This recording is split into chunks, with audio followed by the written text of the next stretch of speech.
Now, the proposition argues that metropolitan cities cannot sustain itself due to overpopulation, scarcity of resources, and public infrastructure being overburdened.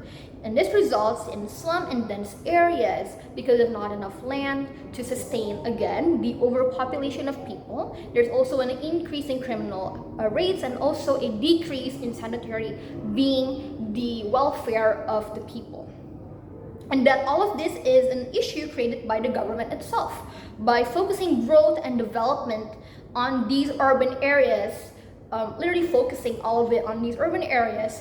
And so as a response to this issue, the government should instead provide significant financial incentives for urban citizens to move to rural areas as a way to compensate. So big amount of money is being used to incentivize people to move. And I would like to oppose the argument because there's a reason why these areas are left to be considered as rural areas. It is because they are remote, hard to access areas. Think of it as an area being high up in the mountains that is not easily accessible with any methods of transportation. Yes, it is still accessible, but it is not easy, such as via motorbike, via car and trains and airplanes. It is very hard to access those areas. Therefore, it is an unpopular place to inhabit because it is remote, hard to access. There's low job opportunities, lower standards of education and sanitary hygiene, poor infrastructure, and all of these, although I'm not saying that rural areas don't have these aspects, they do have, but they're simply not on par with those in urban areas. They are falling behind, and this makes it unappealing for people to live in rural areas, making the choice to move people in urban areas to rural areas an uncertain move, because who's to say that these people, once they move here, will stay? Who's to say that these people won't just go back to urban areas in a matter of time? So by giving out financial incentives, big amount of money from government taxpayer money on something that is uncertain, the money should be focused on other things instead, such as improving infrastructure, education, healthcare, public safety, and so on of the urbanized people. Because as stated before by the proposition that metropolitan cities cannot sustain itself because of overpopulation, scarcity of resources, and the overburdened public infrastructure, why not use the money to fix the current structure, to fix something that has already existed, to sustain the life of the urban people instead?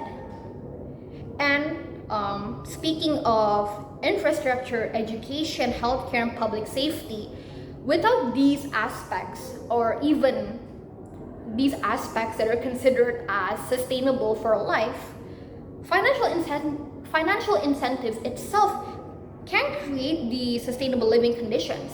It does not guarantee that being the financial incentives does not guarantee a sustainable life in the rural areas for those urban people who move to the rural areas. And also, even if these people move from urban areas to rural areas, there's going to be a high volume of people moving, high volume of people taking any sort of transportation, whether it be private or public transportation, from urban areas to rural areas, which again are not easy to access. This will create a negative impact towards the environment by increasing the carbon footprint.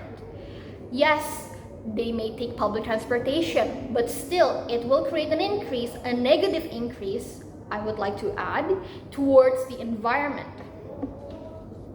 So what should we do instead? Because I've been listing as to why we shouldn't push for financial incentives to move these urban people to rural areas, because we can use this money again for other things. The first, for effective urban planning.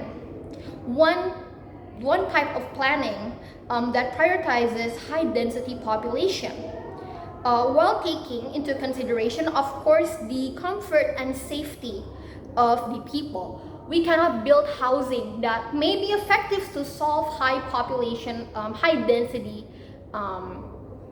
cities, but we also have to take into account the comfort, the safety, because I am quite sure all of you are quite familiar about the coffin houses in Hong Kong. Those are technically effective in solving overpopulation cities, but it is not a very humane way of housing. So again, we should take into consideration the comfort and safety of the people, but also keeping it affordable. This is a continuation of my previous point by making vertical housing and also shared housing.